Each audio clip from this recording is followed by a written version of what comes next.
Buenos días, comunidad del patio. Hoy en un nuevo Un Café en el Patio estaremos conversando sobre lo que representa el dato y cuánto impacta en la industria y en los tiempos actuales esa factura, esa llamada telefónica, ese registro contable, eso que se modifica durante el tiempo de su vida útil y que se le hace un respaldo, que se modifica, que se transforma y que es transferido entre cada uno de nosotros como un elemento tangible de valor. Eso que va creciendo en el tiempo de una manera abismal. Mi nombre es Aquiles Rodríguez y esto es Un Café en el Patio, una conversación amena entre amigos, sin patrones y un buen café donde conversaremos de tecnología y sus protagonistas.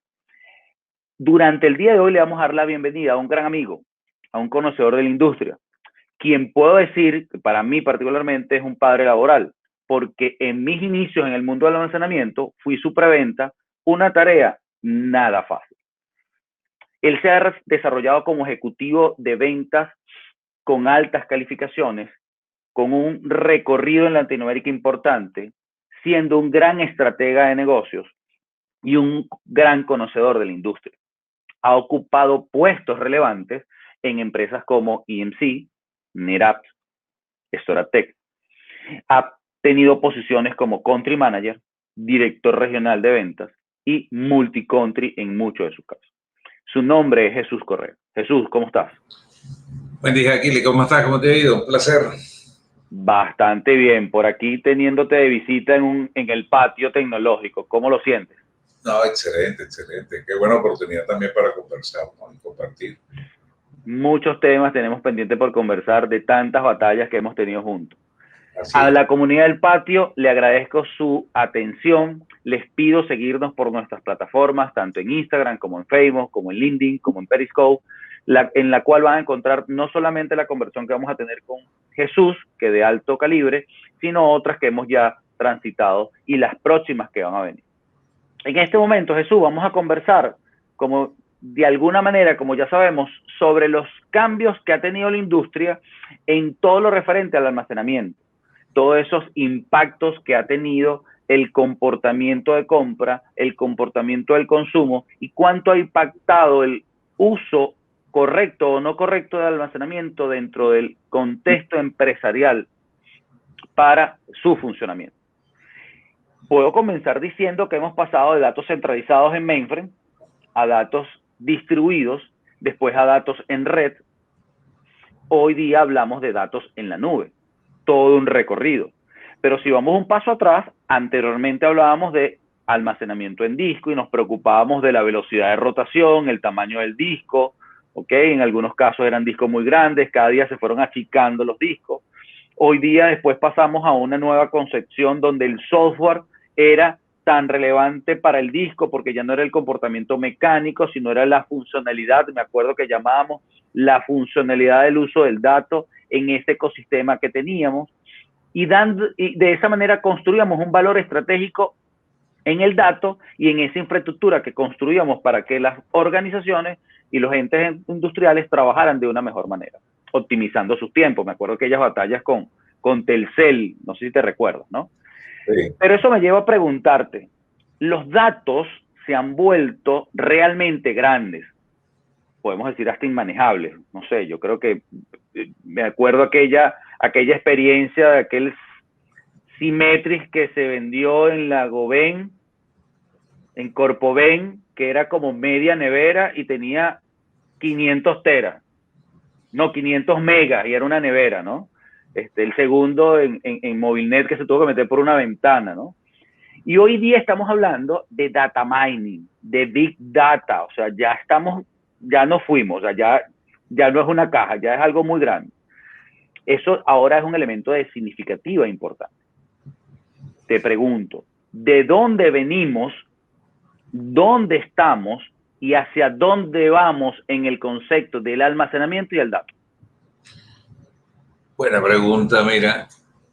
Venimos del Enterprise Storage, el almacenamiento corporativo, aquello de que tenías que tener todos tus datos centralizados de una manera protegida, redundante, segura, y todos los mecanismos de contingencia y resiliencia contra falla.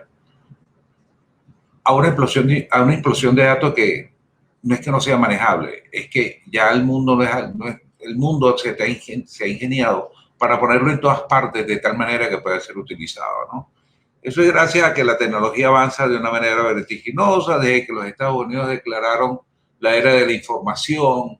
Entonces entendimos que reusar datos y reexplotar los datos a través de técnicas de minería y esas cosas, obteníamos mayor cantidad de datos, y esa mayor cantidad de datos era manipulable a través de las aplicaciones para convertirla en información y utilizarla en los negocios. Entonces el negocio se convirtió siempre alrededor, y siempre ha estado y siempre estará alrededor del dato. Lo único es que las dimensiones hoy en día son totalmente vertiginosas. Entonces, en ese sentido, ¿a dónde vamos? Nada cambia, todo cambia y seguiremos creciendo en datos. La información siempre crecerá y necesitaremos cada día más, mejor tecnología, más rápida, más expedita, para poder utilizar la información que nos generan los datos. Ahora bien, ¿qué nos permite eso? Los avances tecnológicos. Hoy en día, lo que antes yo llegué a ver neveras gigantes de almacenamiento con 500 megas, yo hoy veo en un cuadrito así de una memoria de estado sólido, de circuitos, puedo ver teras de información. Entonces, es absurdo pensar hasta dónde podemos llegar, es inimaginable. Pero hay un ejemplo que es bien interesante, pues, que hay que estar muy atento a todas estas cosas. La inteligencia artificial empezó a jugar un papel preponderante hoy en día.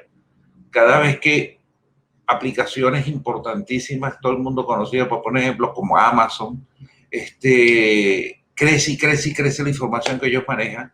Ellos lo que están es recibiendo datos, procesándolo, y a través de inteligencia artificial lo que logran es crear patrones de consumo y anticiparte a los consumos, gracias a la explotación del dato, gracias a la inteligencia artificial. Pero eso implica una ingente cantidad de almacenamiento. ¿Dónde va a parar? Caballero, esto no tiene el universo. El universo es chiquito. Ahora, sobre ese universo, nosotros crecimos sobre me acuerdo que tú hablabas mucho en aquella época de la pirámide de Maslow, ¿te acuerdas?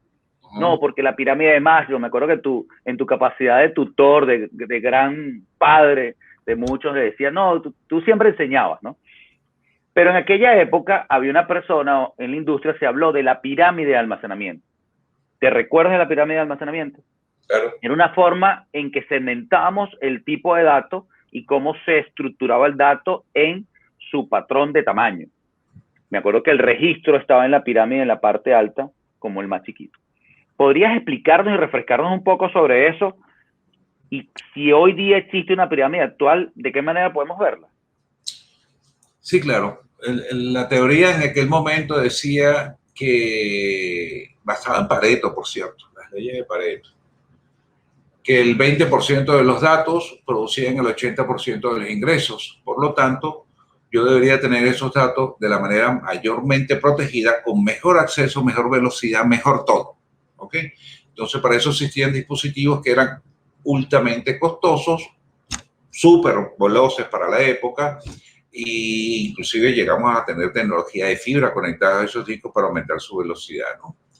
Después, aquellos datos que eran menos costosos de acuerdo a su grado de importancia y su reutilización en el tiempo, veíamos discos de bajas revoluciones para almacenamientos intermedios, como la tecnología SATA, que empezó a sacar en aquel momento.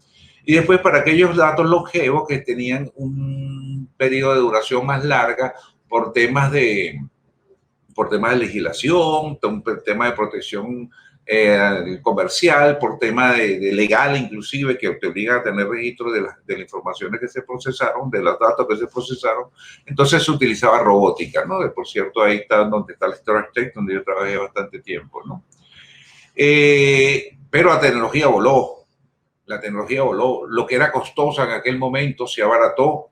Y lo que era costoso en aquel momento, si tú lo comparas hoy en día con lo que cuesta una memoria de estado sólido, un disco de estado sólido, pueden ser básicamente equiparables. Lo que pasó fue que lo que era caro, aquel disco maravilloso, de disco de Estados Unidos que existía en aquella época, me acuerdo que alguna vez vendimos uno en Venezuela en el Banco del Caribe, que era un Hitachi, pasó a ser más caro, pero más económico. Y lo que era Enterprise en aquella época empezó a hacer los almacenamientos intermedios, lo que era aquel momento los discos SATA. ¿Por qué? Porque los costos bajaron, todo bajó.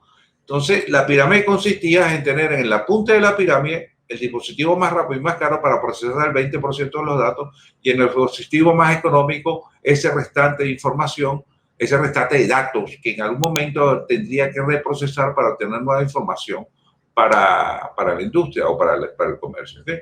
Es lo que llamamos el archiving hoy día. Es correcto. Ese almacenamiento, ese dato que necesitamos que tener por regulaciones durante muchísimo tiempo, que casi siempre te tienes por regulaciones. Sí, pero fíjate el histórico. Que hasta el concepto de archiving ya, yo me imagino en el tiempo, todo va a cambiar, la constante del cambio.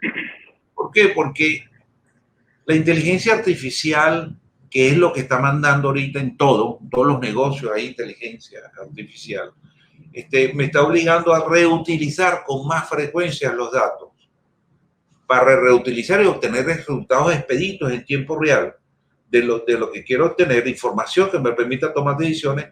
Los datos no pueden estar guardados en una cinta o en un dispositivo por allá lejano o un bolting que hice en un búnker allá en la Cochinchina. Los datos tienen que estar disponibles. Entonces me tiene que hacer repensarme de cómo voy a utilizar los datos, cómo voy a almacenarlos y cuál es el tiempo que necesito para recuperarlos. Te doy un ejemplo práctico de pandemia. Los hindúes pusieron un sistema de inteligencia artificial que ayuda a analizar las radiografías y te analiza millones y millones y millones y millones de radiografías de gente con COVID y hace un patrón y construye un patrón como si fuera cuál es la huella digital que va dejando el COVID en los pulmones, y el médico lo único que tiene que ver la conclusión de la inteligencia artificial: mira, te recomiendo esto, que perfecto, alta probabilidad de COVID. En vez de tener 50 médicos viendo, lo hizo un tipo en cuestiones de segundos. ¿Okay? Bueno, fíjate que parte de eso, el aporte de Larry, el dueño de Oracle, que le hizo al gobierno americano dentro de su proceso de aporte para salir de esta coyuntura, no haciendo nombres, esas dos palabras, trata de no utilizarlas por un tema de algoritmo de las redes sociales, nos quitan audiencia, aunque no lo creas, hago este espacio. En este momento, en esta coyuntura de sociedad, Larry lo que hizo fue aportar su gran data center y su gran ambiente operativo para tomar esos datos y analizarlos de una manera mucho más expedita, porque lo que sí es una realidad es que en el análisis del dato es la toma de decisión. Ahora, eso me lleva también a decirte, o sea, hemos hablado de datos y vivimos hablando de datos y hoy día hablamos de transformación digital. Esa transformación digital, que también es transformación de procesos, ¿qué relevancia tiene el dato y qué relevancia tiene el almacenamiento? Porque pareciera que el almacenamiento es una caja que está al final de todo el ecosistema de infraestructura, ¿no? Si lo vemos de alguna manera, siempre vemos el almacenamiento como ese disco. Sí, ese es el disco que está ahí, no importa. Y después viene el servidor y después vienen las aplicaciones. Toda esta capa hizo que crecimos. Pero ¿cuál es el valor que tiene el dato y el valor que tiene esa infraestructura de almacenamiento dentro de ese proceso de transformación digital, Jesús? Okay. El dato per se no es nada. Son unos y ceros grabados en un mecanismo magnético, electrónico, lo que sea. ¿Okay? El dato tiene valor cuando se procesa. Cuando se procesa es que se convierte en información. Y la información es la que nosotros utilizamos para tomar decisiones. La inteligencia está en el proceso y en la información que obtenemos del procesamiento del dato. ¿Okay? Entendido eso, sin dato no existe nada. El dato es el eje de todo. El proceso del dato, mediante nuestros sistemas, nuestros algoritmos de inteligencia artificial, de sistema financiero, está procesando el dato, es que obtenemos valor del dato. ¿Okay? Pero el dato es como el oro. Si está a 200.000 metros en la tierra, no tiene ningún valor. Vale cuando lo sacas. Vale cuando lo extraes y lo transformas en joyas. Exactamente eso es el dato. Es una joya, ¿ok? Bruta, que para convertir la información hay que pulirla. Hay que pulirla, tal cual. Y por eso es que la transformación digital tiene un elemento de significativa importancia en el contexto actual. Porque las organizaciones toman decisiones y se transforman constantemente según las necesidades de los clientes, la experiencia de los usuarios y la base de cuál información tienen para un correcto funcionamiento. Eso por sí solo nos lleva también a algo que hoy día está en boga. Yo siento que yo lo hablaba hace muchísimos años y tú lo hablabas hace muchísimos años más atrás.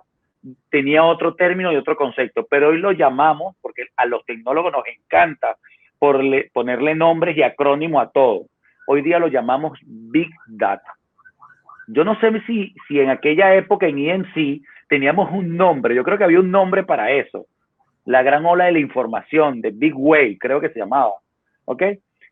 Tú puedes explicarle a la audiencia, porque en la audiencia tenemos especialistas de tecnología que quieren compartir conocimiento contigo, pero también otros que no saben y que están en otras áreas.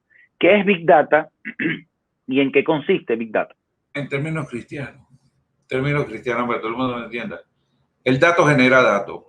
Cada vez que tú procesas un dato, lo procesas, lo conviertes en información. Esa información a su vez es un gran dato. Y cuando tú comparas el dato original con el dato generado a través del procesamiento y a su vez sigues comparando en el tiempo, el dato genera datos y al final termina teniendo un comportamiento exponencial su crecimiento. Eso es lo que es Big Data.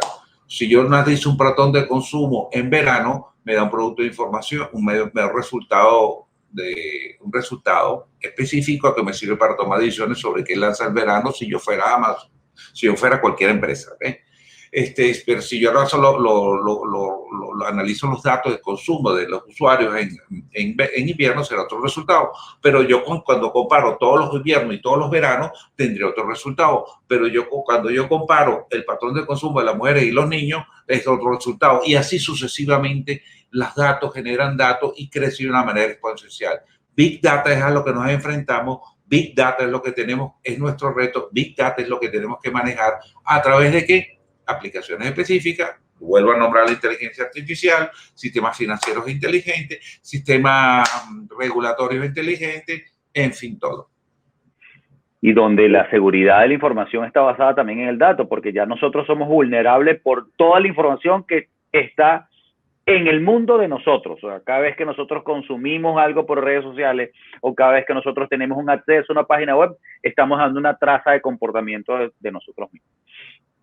Ahora bien, hemos hablado del Big Data, hemos hablado un poco del storage, hemos hablado de la pirámide. ¿Cuáles son los principales elementos, Jesús, en tu experiencia y lo que tú has visto como partner, como country manager, como preventa? Tú has tenido varios roles.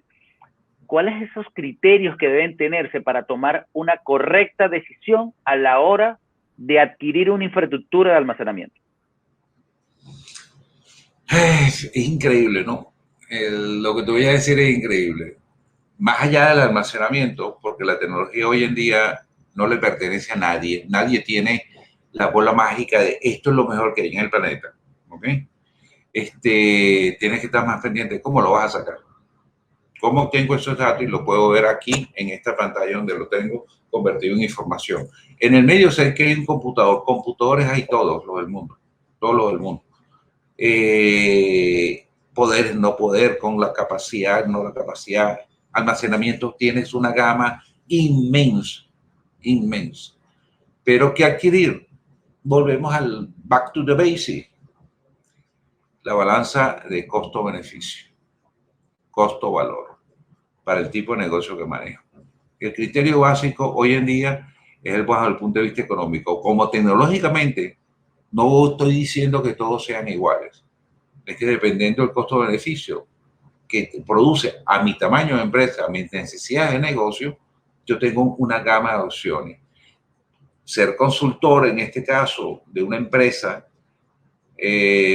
para recomendarle determinada tecnología, primero pasa por una óptica financiera. ¿Qué tipo de negocios está? ¿En qué disposición financiera está para hacer una inversión adecuada? De ahí, en función de cuánto dinero tengo un Amazon gigante, un almacén gigante de compras con diferentes proveedores donde voy a obtener una decisión económica en función de costo-beneficio y costo-valor. Así es. Ese tema de costo-beneficio, me gustó la respuesta, me gustó el enfoque. Es un tema de otro programa porque lleva muchas aristas, ¿no? O sea, ahí hablamos de criterios de compra, hablamos de comportamiento, hablamos de networking. Ya la apartamos de la tecnología, estamos en el mundo financiero. entramos en el mundo financiero y el mundo de ventas como tal, o sea, a la realidad de lo que hemos vivido durante mucho tiempo, porque dentro de la comunidad vamos a encontrarnos personas que son consultores comerciales, preventa, profesional, los que realizan professional service, pero también muchos clientes que están en toma de decisiones, pues donde, como tú bien dices, y eso va a quedar para la historia, hoy día nadie tiene la bola mágica ni la verdad absoluta de cuál es la mejor tecnología. Estamos tú y yo diciendo palabras muy fuertes que van a quedar para la industria, o sea, porque hemos pasado por fabricantes que cada vez que vamos a un fabricante nos transformamos en ese fabricante. Es correcto. Es un tema que tenemos que ver cómo lo manejamos, pero es realidad, para eso es el podcast, para decir las realidades. No hay una tecnología realmente absoluta en el mercado, sino hay necesidades de cliente que la tecnología se ajusta a esa necesidad del cliente y el cliente se siente satisfecho por lo que está obteniendo. Después viene una capa que a mi criterio es Customer Service o Customer Experience, que si yo doy respuesta a las necesidades, si yo como fabricante estoy pendiente de mi cliente, si yo después voy actualizando mi producto y tengo un roadmap de actualizaciones, de innovación sobre esa base de producto, le estoy dando un mejor criterio de compra a mi cliente. Te doy un dato. Fíjate que en aquella parte, cuando éramos vendedores, estrellas, y queríamos hacer justificaciones que permitieran tomar decisiones a los board directors, a la parte directiva. Que buscábamos la manera de influir en la decisión. Claro, porque siempre las decisiones tenían tres aristas. Un impacto financiero que produce el negocio, lo que tú adquieres, un impacto económico y un impacto operacional. Todos le damos un peso y siempre utilizamos herramientas financieras como el costo total de propiedad, retorno de inversión y una cantidad de cosas que siguen siendo válidas, pero utilizamos todas estas herramientas y todas estas justificaciones para avalar el costo alto de determinada solución en función del valor de la información, en función del valor de los datos. O la caída, me acuerdo que Jesús, me recuerdo que hablábamos de cuánto impacta la caída en un cliente. Sacábamos métricas, el segundo de un operador de telecomunicaciones costaba $25,000, entonces dura 2 horas suspendido. Y llegamos a extremos de consultoría en ventas bien profundas, que bien interesantes, que se lo recomendaría a todo el mundo que alguna vez por lo menos lo leyera, o por lo menos tuviera la noción de lo que era el Business Impact Analysis, que era todo un estudio para saber cuánto pierdes por segundo cada vez que se te va un dato, se te va un disco, se te va la línea, se te va lo que sea. Entonces hacíamos aquella argumentación extraordinaria para que los financieros tomaran su decisión desde el punto de vista financiero, los CEOs o los board directors tomaran su decisión en base a la visión que tenían del negocio, y los tecnólogos, que eran los engolosinados con la nueva tecnología, lo que estaba en boga, el Bugatti de la época, ¿ok? Se quedaran encantados con el tema, ¿no? Hoy en día, no es que no sea igual, es que ha cambiado tanto que, bueno, hoy teníamos Bugatti, Ferrari, Porsche, pero tenemos toda la marca, ¿ok? Y hasta el Kia vuela. Hasta el Kia vuela. ¿Entiendes? Entonces, es otro tema, ya estamos en otro tema. Ya estamos, el enfoque hay que hacerlo un poco menos parcializado a la tecnología, menos parcializado al fabricante y más orientado y 100% enfocado al negocio. Por lo tanto, el que decide y el que es consultor de ventas en un tema de negocio de almacenamiento para una empresa no tiene que saber tecnología, tiene que saber full del negocio en el cual está siendo consultor. Excelente apreciación, y te voy a dejar ese tema para seguirlo desarrollando en otro y abrirte la oportunidad de poder desarrollar un vertical sólido exclusivamente para el área de venta, porque creo que tú has sido un buen coach comercialmente y tienes una visión sobre la industria que aportas mucho valor a las nuevas generaciones y a las generaciones actuales, porque tampoco es que no lo sabemos todo. Claro. Esta parte comercial no quiero dejar de pasar por alto que nos cuentes sobre tu experiencia, ¿no? Porque tú eres un referente en la parte comercial en tecnología en Latinoamérica, muy conocido en muchos países, con muy buenos amigos, por cierto, que algunos de ellos los compartimos. Pero desde la perspectiva de venta, de eso que has desarrollado durante muchísimos años, que tú para mí eres tanto como consultor como vendedor y estratega, te pregunto, ¿cuál ha sido tu mejor y más desafiante experiencia comercial en tu vida? Fíjate, las ventas tienen una particularidad, ¿no?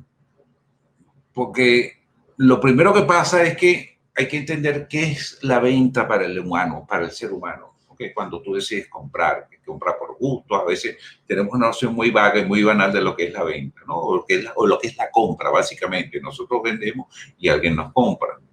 La venta siempre ha sido, y así será, per secula seculorum, amén, una decisión emocional basada en hechos tangibles, hechos que tienen valor para las personas que compran, ¿ok?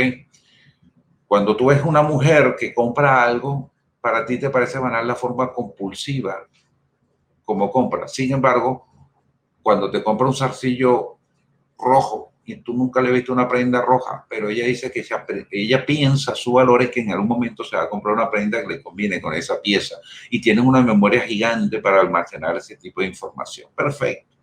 Así sucede en las corporaciones. Cuando tú te ganas el corazón de un tecnólogo dándole el alimento de su existencia, que es la tecnología y explicaciones tecnológicas, lo que sea, el tipo llega un momento en pasa de la razón a la emoción porque ama la tecnología. Entonces, después tú le tienes que dar argumentos tangibles para que él argumente las partes de arriba, en la gente que toma decisiones, la razón por la cual hay que comprar las cosas. ¿Okay? Entonces, las ventas no han cambiado. Somos humanos, tomamos decisiones emocionales y le damos razón, justificación a las cosas. La persona que no lo entienda no va a ser vendedor nunca. Cuando tú vas a México, Chile, Argentina, Perú, este mundo multicultural que tenemos en Latinoamérica, tan disímile, a pesar de que tenemos el mismo idioma, hay que empezar por la parte humana siempre. Un dato, todavía un dato que yo practiqué durante, no sé, 25, 30 años más o menos. Que no entremos en los años de la edad, por favor. Exacto. Sí, no metemos en eso.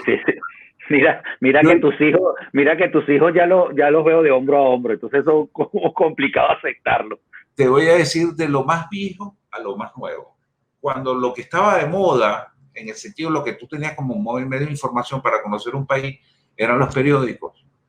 Yo leía los periódicos de cada país, me enteraba de las noticias, de cómo iba el partido de fútbol, de quién era el candidato que estaba ganando, de a quién mataron o no mataron, las bombas que pusieron.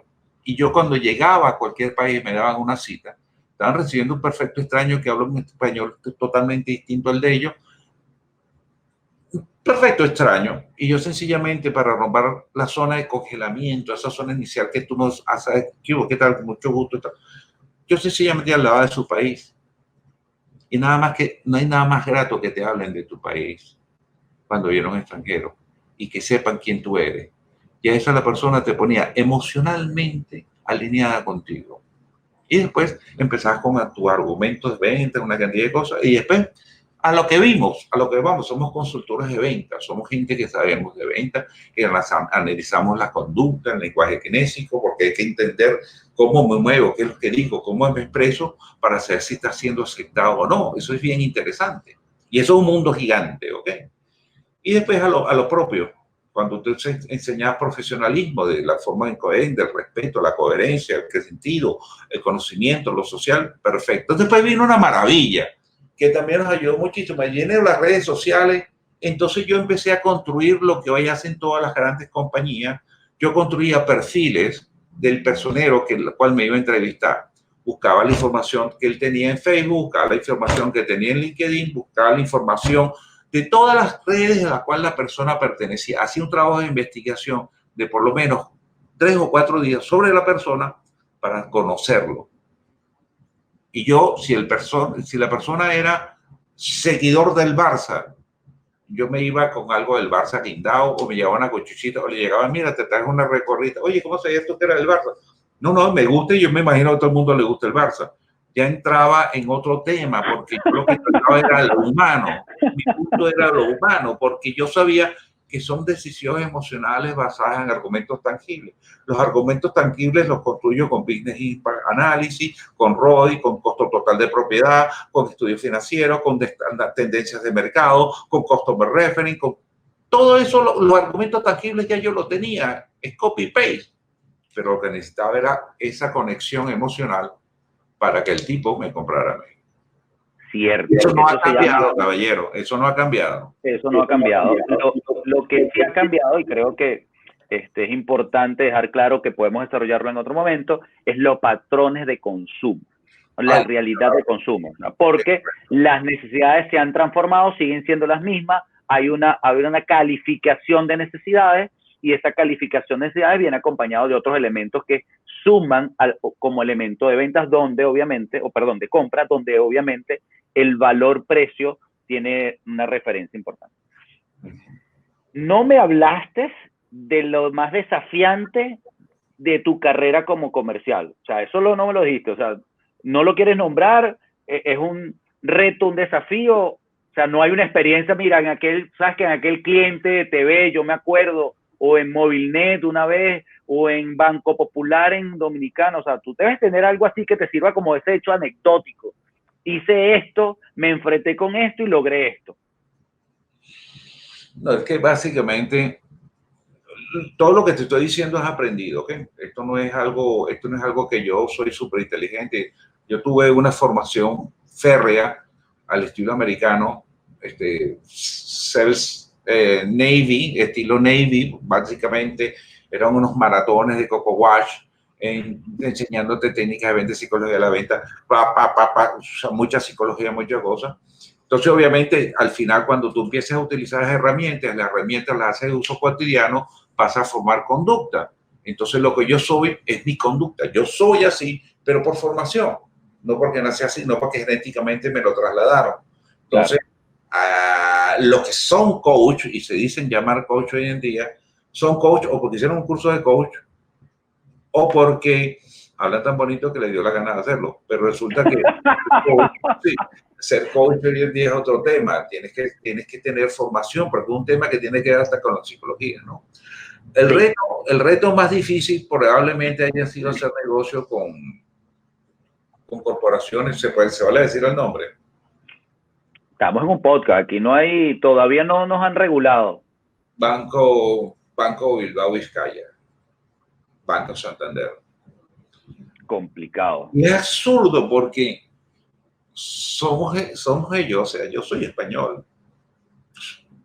Yo nací en Venezuela por circunstancias, pero los genes míos completicos son españoles. ¿Entiendes? Entonces, y nadie aquí es originario, ¿ok? Aquí todos somos españoles. Y el español es arrogante. El venezolano es hechón. Pero o sea, nosotros transformamos la arrogancia en hechonería. O sea, el venezolano en general es maracucho por naturaleza, una cosa así, ¿ok? Resulta que los españoles eran muy rígidos con el tema del horario, ¿no?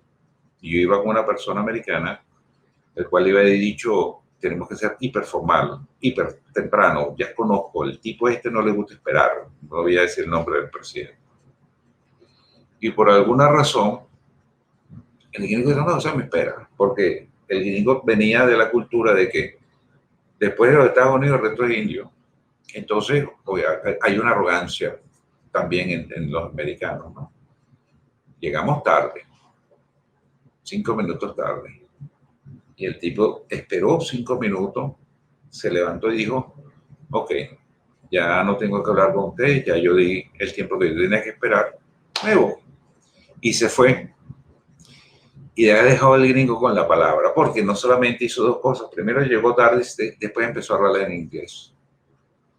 Y el español como arrogante, no, hostias, soy el presidente, ¿me vas a hablar en inglés? Jolines. Y lo dejó mirando para el cielo. Tuve que salir corriendo, no a agarrar al presidente, sino a mí. Uno siempre tiene a alguien adentro. El tipo que te abre la puerta, el tipo que te hizo el contacto y esas cosas, lo que llaman los gringos gatekeeper. Y agarré el tipo y le dice, chamo, ¿y qué ahora qué hacemos? ¿Qué hacemos, hermano? Dígame, ayúdame. Pues hombre, vamos a hacer qué hacemos porque este hombre sí es difícil. Ok. Tuve 3 meses más persiguiéndolo. Al fin llegamos, lo conseguimos, nos dio una segunda oportunidad. Me fui solo, sin Llegaste a la hora. Pedí disculpas de rodillas, casi cumpliendo una promesa. y logramos firmar negocio para 5 bancos en Latinoamérica. Una buena historia de éxito. Sí, pero fue difícil, te lo juro, porque tú sabes que en ventas manejamos el bendito pipe y forecast. ¿Okay? Entonces, cuando yo tenía Banco Bilbao Vizcaya en el pipe, era una lista de deseos. Cuando lo movía forecast, ¿okay? Con una probabilidad más o menos alta, porque había llegado al board of directors de presidencia, yo lo puse en forecast. Obviamente los números eran así, unos números gigantes. Entonces, las teorías de ventas al estilo americano, al estilo global, son, si usted tiene algo en forecast y no se cumple, usted tiene que tener algo en upside, porque si esto se te cae, algo me tienes que dar. Pero ya el compromiso está. ¿Por qué? Porque la mayoría de empresas transnacionales juegan en bolsa y se hacen pronósticos y proyecciones de ingresos. Entonces, si usted falta una proyección de ingresos, primero pierde credibilidad en el mercado, al perder credibilidad en el mercado, pierde valor en bolsa y trae unas consecuencias horribles. Por eso es que las empresas transnacionales, cuando uno trabaja en ellas, te cargan a patada y mordisco todo el tiempo, dame los números, sube los números, tal, tienes un reto, crece la marca y no te dejan en paz, porque la bolsa prácticamente va llevando el ritmo de crecimiento de la empresa. Wow, es una experiencia importante. Vamos estamos entrando ya en el último momento de la conversación. Vuelvo a decirte, Jesús, creo que es relevante que conversemos sobre ventas en tecnología como un solo vínculo, porque hay mucho que hablar allí, mucho que hablar. Vamos a entrar en un juego, yo llamo juego de palabras. Yo te voy a decir una palabra y tú en una frase muy corta, me vas a decir lo que significa para Jesús, el concepto de Jesús o la conceptualización de Jesús sobre esa palabra. ¿Vale? Dale, sí va. EMC. Big One. Big One. Moshe Habai. Moshe. Jesus Christ. El gurú. El gurú. El que transformó la industria del almacenamiento. Sí, señor. Estrategia. Inteligencia emocional. Dato. Dinero. Información. Toma de decisión. CCR. Génesis. Finalizo con talento. Talento. Talento. Talento. Talento es talento. Talento es innato, talento es cultivado. A veces somos consecuencia de los genes, a veces somos consecuencia de nuestras buenas decisiones para desarrollar talento. Total. Listo. Lo último quiero que es una pregunta, quiero que tú la desarrolles, pues tú puedo decir que tú eres de la vieja guardia, que te mantienes como un millennial. Tú eres de la vieja guardia que te mantienes como un millennial. Late millennial. Late millennial. ¿Qué significan las redes sociales para ti hoy? ¿Y cuánto puede aportar la comercialización a través de redes sociales en la tecnología? Las redes siempre habían tenido un papel importante desde que salieron, desde que empezaron las primeras redes allá en los garajes de Palo Alto. Empezando por Facebook, que fue para básicamente conocer gente ya en la universidad.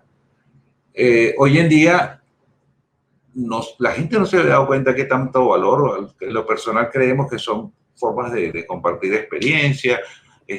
Al final hay un gran negocio detrás de todas las redes sociales, ¿ok? Pero el impacto de lo que nos está sucediendo hoy en día nos dio mayor importancia a las redes sociales y nos dio una nueva forma de ver el mundo y una nueva forma de vender nuestros productos. No sé, después que pasa la pandemia sabemos cuántas empresas murieron por no tener las redes sociales desarrolladas. Fueron muchas, muchísimas. ¿Okay? Podemos verlo de dos vías. Yo pienso que podemos ver dos vías, Jesús.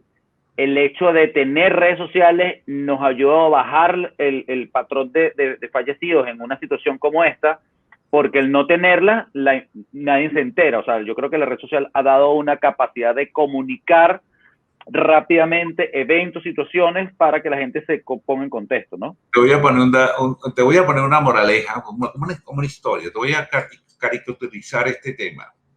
Cuando la época de nosotros, la época del dato, la época de la información, la era de la información que proclamó Quinto cuando se montó allá, nosotros le hacíamos la pregunta al cliente que era muy básica. ¿Cuánto tiempo puedes vivir si tus sistemas no están disponibles? Disponible. La pregunta básica. Hoy pregunto yo, ¿cuánto tiempo puedes vivir si no tienes compradores? Y eso fue lo que sucedió. No había quien comprara. Las calles quedaron vacías. Todo quedó vacío. Amazon se fue para el cielo. eBay se fue para el cielo. Todos se fueron para el cielo. Porque pudieron seguir vendiendo a pesar de ello. Cierto. Muchas gracias, Jesús. Yo creo que esta fue una conversación de mucho interés. Tocamos temas que cada uno de ellos pueden profundizarse en mayor detalle. Yo agradezco tu tiempo. Tú sigues siendo una persona bastante ocupada. No sé si tienes alguna palabra de despedida, por favor, para la comunidad del patio. No, bueno, a la nueva gente que está en venta, la gente que está en el sector de storage, la preparación es la base de la diferencia. No por saber hablar y tener una buena oratoria o tener un bagaje tecnológico bien aprendido universitario o por libro, hace la diferencia del vendedor o del consultor. En realidad todos tenemos que ser consultores. La única forma de ser consultores es con la preparación, estudio continuo, forzado. Todo cambia y cambia a una velocidad que lo que usted aprende en 5 años en la universidad o 4 años en la universidad, lo aprende en la calle en un día a otro. Así están las cosas. Entonces hay que cambiar. Vale. Gracias, Jesús, por tu participación. A la comunidad del patio le agradezco su gran presencia. Esperen el próximo capítulo, que vamos a tocar temas sobre servicios profesionales, y a Jesús te extiendo una invitación para volvernos a ver en otra oportunidad, ¿ok? Te agradezco y bueno, see you later.